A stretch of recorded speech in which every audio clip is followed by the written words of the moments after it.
Well, hey everybody, welcome to Sam's Doing Stuff. Let me tell you what's going on. So, I was out of town, and I was about as far out of town as I could get. I was all the way out in sunny California. My son and his girlfriend live out there, and I hadn't been out to visit him. Visited him? Yeah, I haven't been out to visit him, and met her family and everything, and just was a great time. And I had all the goals and aspirations of getting stuff done when I got back.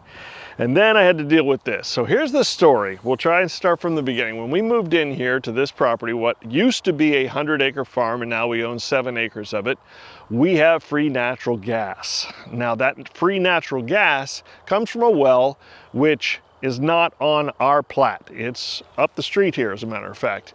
And we knew that at some point in time, we definitely were going to lose that natural gas because, you know, the land doesn't belong to us and the natural gas rights don't belong to us. So we were using the gas for as long as it was free. And of course, recently we got a letter that said, hey, the people that own the property want to use the natural gas. And the rules with free natural gas is you can only connect one structure to a natural gas well that will receive the free natural gas.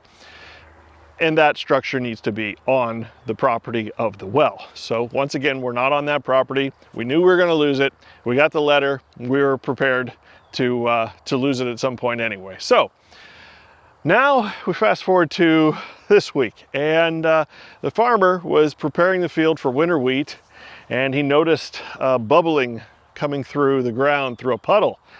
And sure enough, yeah, the smell was pungent of natural gas, and we knew there was a problem. So that leak is on our property. Once again, the well is off of our property, but the leak was coming from right here in the northwest corner of our property. So after a lot of him-hawing around and calling different places and trying to find out whose line this was, I ended up this morning having to call 911 because after calling East Ohio Gas, they advised me with a gas leak, you smell natural gas, you know, it's a danger, it's an imminent danger, you should call 911 and they'll get to the bottom of it. So after calling 911, I dealt with the police and with the fire department. They all came out and they got to the bottom of it. Finally, the well company came out, and the line under the ground is plastic.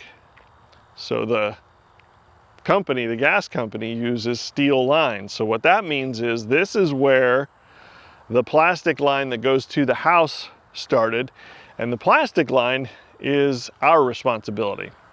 Well, there's good and bad coming from this. The good news is we're prepared. The bad news is we're going to lose our natural gas today. So that's fine. Like I said, we were prepared. It's in our budget to go ahead and start paying for natural gas.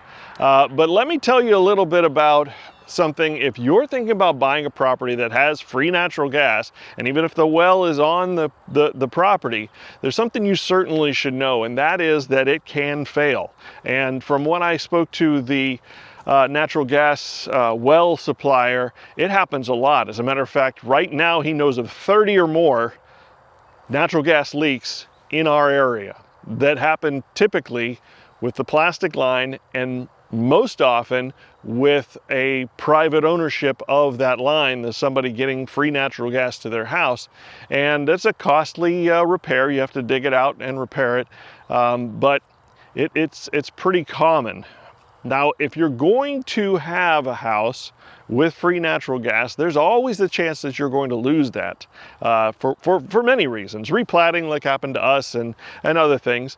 Maybe the well runs dry. Maybe something catastrophic happens. There's so many things, and there's really no insurance behind it because, you know, it's just the way it is.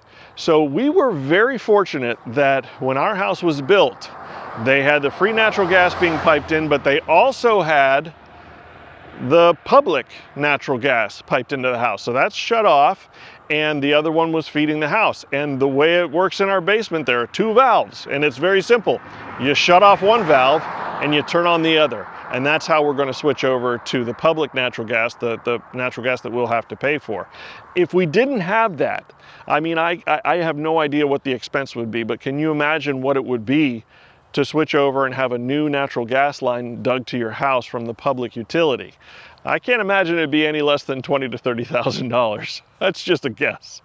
Anyway, we're very fortunate that the people that built our house probably saw that as a possibility in the future, and they had both run to the house. So all we have to do is shut one valve and open the other valve, and we're good to go.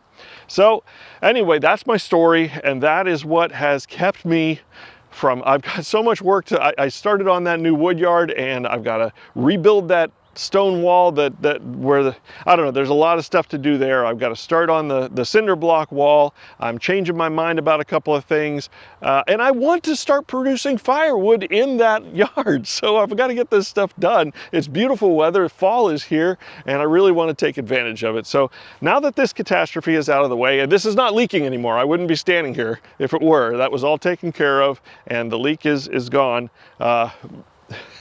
But we'll just take another step. It's real life. This is what my channel is. It's real life, you know, and that's what we'll go with. So I appreciate you stopping by. Hope everybody learns a little bit from my experience. And you know, if you're buying a house out here in rural America, you've got all kinds of stuff like that to deal with. And you know, it's just a learning curve. So anyway, I hope you got something out of this. I sure did. And I'll catch you next time when I'm doing more stuff. See you then.